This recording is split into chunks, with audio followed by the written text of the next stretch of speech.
അല്ല, ഇത് നിങ്ങളിതിനെ കേവലം ഒരു തിരഞ്ഞെടുപ്പുമായി അല്ലെങ്കിൽ ബീഹാർ തിരഞ്ഞെടുപ്പുമായി ബന്ധിപ്പിക്കേണ്ടെന്നേ. ഇത് വലിയൊരു പോരാട്ടമാണ്. ഈ രാജ്യത്തെ തിരഞ്ഞെടുപ്പ് പ്രക്രിയയെ തന്നെ, ഈ രാജ്യത്തെ ജനാധിപത്യ വ്യവസ്ഥിതിയെ തന്നെ തിരിച്ചു പിടിക്കാനുള്ള പോരാട്ടം. ഇപ്പോൾ സംഘപരിവാറിൻ്റെ പ്രതിനിധി, യുവമോർച്ചയുടെ സംസ്ഥാന അധ്യക്ഷനായ സുഹൃത്ത് ചരിത്രത്തെക്കുറിച്ചൊക്കെ പറയുമ്പോൾ തീർച്ചയായും മറുപടി പറഞ്ഞു പോകേണ്ടതുണ്ട്. സാധാരണ സംഘപരിവാറുകാർ വർഗീയ വിഷലിപ്തമായ കാര്യങ്ങളല്ലാതെ ചരിത്രത്തെക്കുറിച്ചൊന്നും പറയാറില്ല. അദ്ദേഹം ചരിത്രത്തെക്കുറിച്ച് സംസാരിക്കുന്നത് സന്തോഷകരമാണ്. പക്ഷേ പരസ്പരം പറഞ്ഞു കഴിഞ്ഞു അനൂപ്. ചരിത്രത്തിൽ തിരിയേണ്ടതില്ല, നമുക്ക് വർത്തമാനകാലത്തിലേക്ക് വരാം.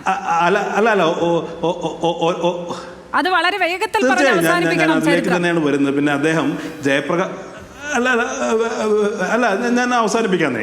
അദ്ദേഹം ജയപ്രകാശ് നാരായണനൊക്കെ ആധികാരികമായി ഉപയോഗിക്കുമ്പോൾ ജയപ്രകാശ് നാരായണൻ ഇവരുമായുള്ള സഖ്യത്തിൽ അവസാന കാലത്ത് കുമ്പസരിച്ചിട്ടുണ്ടെന്നേ.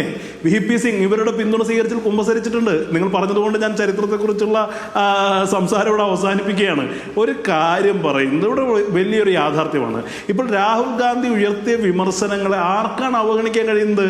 അദ്ദേഹം വളരെ കൃത്യമായി പറയുന്ന കാര്യങ്ങൾ ഈ രാജ്യത്ത് സാമാന്യ ബുദ്ധിയുള്ള ആളുകളൊക്കെ ചർച്ച ചെയ്യാണ്. ഇവിടെ വളരെ ഫ്രീ ആൻഡ് ഫെയർ ഇലക്ഷൻ നടന്നിരുന്നെങ്കിൽ വാരണാസിയിലെ സ്ഥിതി എന്താകുമായിരുന്നു? നരേന്ദ്രമോദി പരാജയപ്പെടുമായിരുന്നില്ലേ?